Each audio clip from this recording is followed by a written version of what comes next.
7:17, miramos a los mercados, 6:17 en Canarias. Lo primero es ver el tiempo real y empezamos por Asia. Las bolsas están en verde. ¿Cuánto están subiendo los principales índices? Bueno, pues estamos viendo precisamente cómo esta mañana el mercado en Asia está imperando lo que son los movimientos de las ventas. Vemos a esta hora, a ver si se me actualiza ahora mismo, tenemos las caídas en el índice Nikkei en Tokio del 1%, 51.319 puntos. Tenemos a la bolsa de Australia, la SX de 200, con avances del 0,49%, y vemos como en la bolsa surcoreana la caída del Kospi es superior al 3,90%. Todo en una jornada donde vemos en India caídas del 2% hasta los 22.331 puntos y caídas en la parte de China. Hong Kong, el Hansen abajo un 0,42%, 24.646 puntos, y Shanghái retrocede el 0,16% hasta los 3.916 puntos. Vemos economista en Asia, mientras que los futuros en Estados Unidos sí que vienen en positivo. ¿Cuánto están subiendo los futuros sobre el Dow Jones y sobre el Nasdaq, Roberto? Sube un 0,68% el futuro del Dow Jones, un 0,59% el del S&P 500 y el Nasdaq 100 se apunta a un alza en su futuro de medio punto. Suben también los futuros en Europa, un 0,16% los del DAX y un 0,20%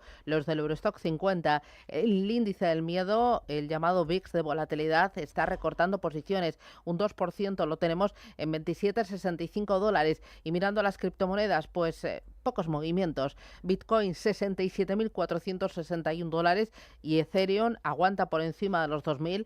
Tiempo real 2059. Esta es la fotografía. Vamos directos al contenido y empezamos por Asia.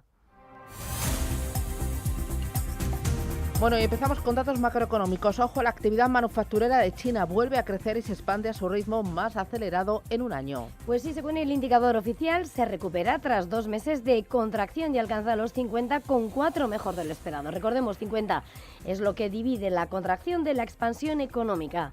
Los subíndices muestran que la producción y los nuevos pedidos se expanden, mientras que los indicadores de inventarios de materias primas, empleo y tiempo de entrega se mantienen en contracción. La actividad ha cobrado impulso en marzo, ya que las fábricas han reanudado la producción tras las festividades de febrero. El PMI de servicios, como el turismo, sube a 50,1 desde 49,5 en febrero. Eso sí, en la fotografía de la actividad económica impacta la guerra en Oriente Medio, con el aumento de los costos de envío de productos importados como el de petróleo crudo y los productos químicos. Por cierto, según la noticia de publican a esta hora Marine Traffic, la China COSCO ha conseguido que 2 cargueros crucen el estrecho de Hormuz, uno de esos grandes puntos de atención, mirando precisamente lo que es la gran atención de la necesidad de esa energía de Oriente Medio. Hoy las acciones de COSCO que caen un 1,5% en la bolsa de Shanghái. Bueno, otro dato importante, la inflación subyacente anual en Tokio se desacelera y va a su nivel más bajo en casi 2 años.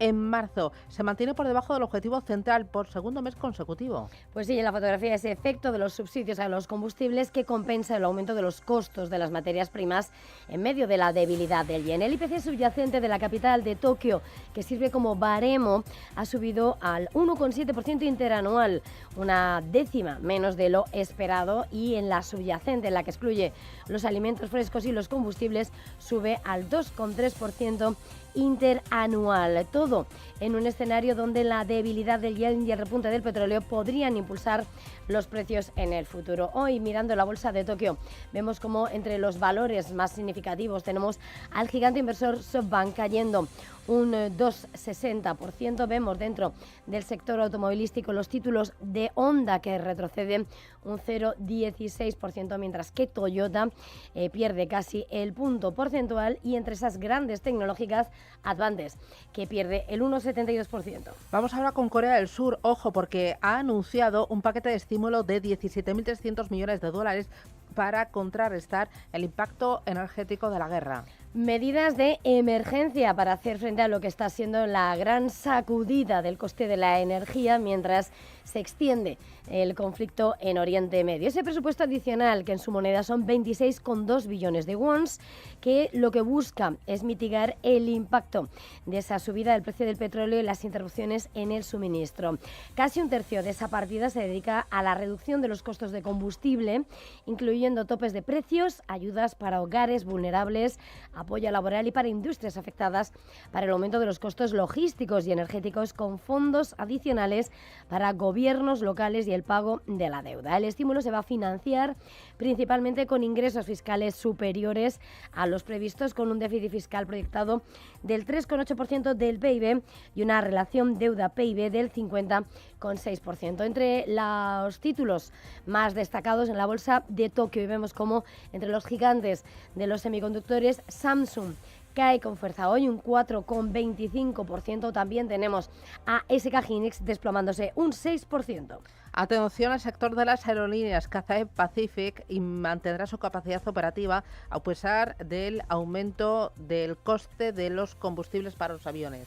Pues sí, el sector de las aerolíneas, que está muy pendiente de cómo se traslada ese impacto de la subida del combustible a los billetes. Hoy los títulos de Cathay Pacific, que en la bolsa de Hong Kong, caen un 2%.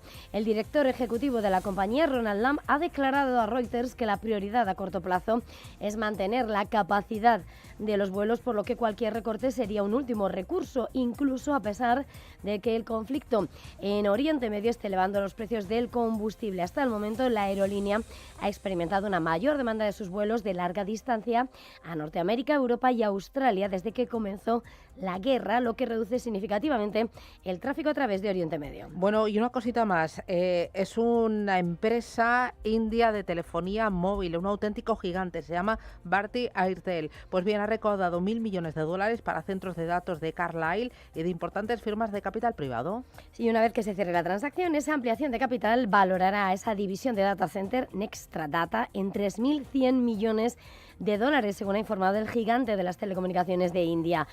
Nextra Data va a recibir $435 millones de Alpha Wave Global, con sede en Florida, también $240 millones del inversor Carlyle, con sede en Washington, y $35 millones de Anchorage Capital, con sede en Nueva York, según ha informado Airtel, que ha declarado que el nuevo capital servirá para respaldar la expansión de su división en toda la India.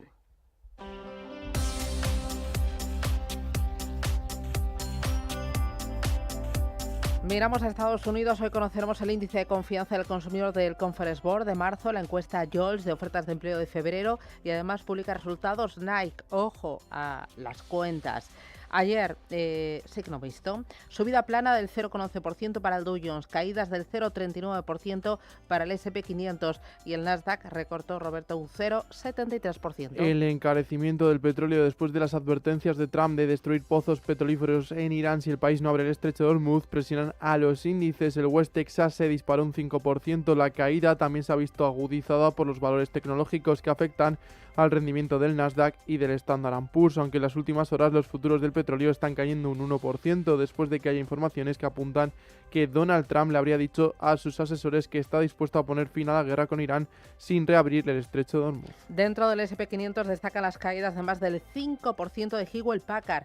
Un 8% bajó Western Digital y ojo porque cayó casi un 10% Micron. El sector experimentó una caída generalizada donde el índice de semiconductores de Filadelfia bajó un 9% en un momento en el que la herramienta TurboQuant de Google amenaza las funciones de las compañías de memoria. El mayor desplome, eso sí, es para el mayor distribuidor y vendedor estadounidense para restaurantes Sysco, que se desplomó un 15% después de anunciar la compra de la compañía Jetro Restaurant Depot por $29.000 millones.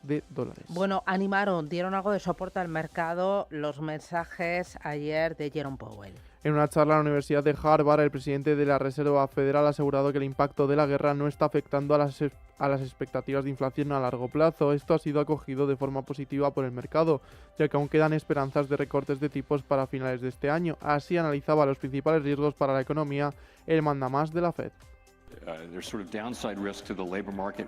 Existe un riesgo a la baja para el mercado laboral, lo que sugiere mantener las tasas bajas, pero también existe un riesgo al alza para la inflación, lo que sugiere que quizás no deberíamos mantener las bajas. Hay una tensión entre ambos objetivos.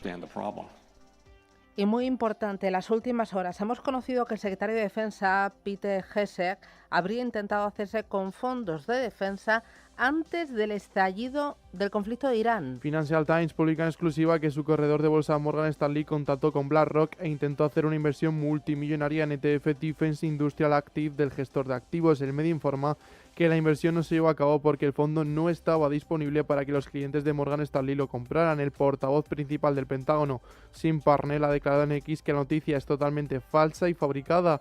Las dos firmas de inversión de momento se han negado a hacer comentarios al respecto. Son las 7:28, miramos ahora a Europa. Ángel Lozano, ¿qué tal? Muy buenos días. Muy buenos días a todos. Bueno, ahí estamos bailando al ritmo del petróleo y al ritmo de lo que dice Trump, Rubio, Netanyahu y bueno, de cómo van esas negociaciones o no van. La bolsa ayer rebotó un 0,99%, hoy partirá desde los 16.969 puntos. Efectivamente, ayer los principales apoyos del IBEX 35 fueron los valores energéticos. Repsol prolongó sus subidas en una jornada en la que se generalizaron las ganancias en utilities como Redella, Endesa, Iberdrola o Naturgy. En el extremo opuesto, en el de las caídas, el selectivo acusó la debilidad que vuelven a registrar empresas sensibles a los costes energéticos o al ciclo económico. Hablamos de IAG, ArcelorMittal y Acerinox con descensos de entre el 1 y el 2%. Lo mismo vimos en el resto de Europa. El FT100 de Londres fue el índice más alcista, subió un 1,61%, superó los 10.000 puntos. París ganó un 0,92%, Milán un punto porcentual y el DAX germán un 1,18%, en un día en el que conocimos un dato preocupante. El IPC preliminar de Alemania del mes de marzo recogió un incremento drástico. La inflación se disparó del 1,9 al 2,7% por los efectos de la guerra. Escuchamos a Beatriz Catalán de Ibercaja Gestión. La economía alemana, que ha sido una de las más débiles los últimos años, todo esto no le va a ayudar, ¿no? Esa subida de precios del petróleo y por lo tanto su crecimiento económico esperamos que se vaya a resentir y por tanto no sea capaz, ¿no?, de recuperar esas estimaciones que vimos para principio de año. Por lo tanto, un panorama económico de crecimiento bastante débil, ¿no?, para esa zona. Para el día de hoy, ¿qué tenemos? Pues tenemos datos, a pesar de estar en plena Semana Santa. Vamos a conocer la inflación preliminar de marzo en la eurozona, también en Francia y en Italia. En Alemania, tasa de desempleo de marzo y en el Reino Unido, PIB entre octubre y diciembre del año pasado. También se van a publicar datos de ventas minoristas de febrero en Alemania y el índice de precios de producción de febrero en Francia. En nuestro país, un dato, la balanza por cuenta corriente del mes de enero. Bueno, muy importante, mira, el mercado de bonos está sufriendo una alta volatilidad tanto en los tramos cortos como en los largos. Ahora mismo el Bund, el 10 años, está en el 3,04%, la rentabilidad está subiendo y el precio está bajando. Ayer el bono americano a 10 años cerró en el 4,32%. Ojo, hubo advertencia de JP Morgan y de PIMCO. Creen que los bonos están subestimando la crisis y BlackRock considera que la Reserva Federal debería subir los tipos de interés para mitigar el impacto de la guerra. Es el mercado de la renta fija uno de los más vulnerables y de los que está reflejando, sobre todo con esa volatilidad en los tramos cortos, pues el riesgo económico de esta guerra. 7:31, Radio Intereconomía. Enseguida vamos con el análisis.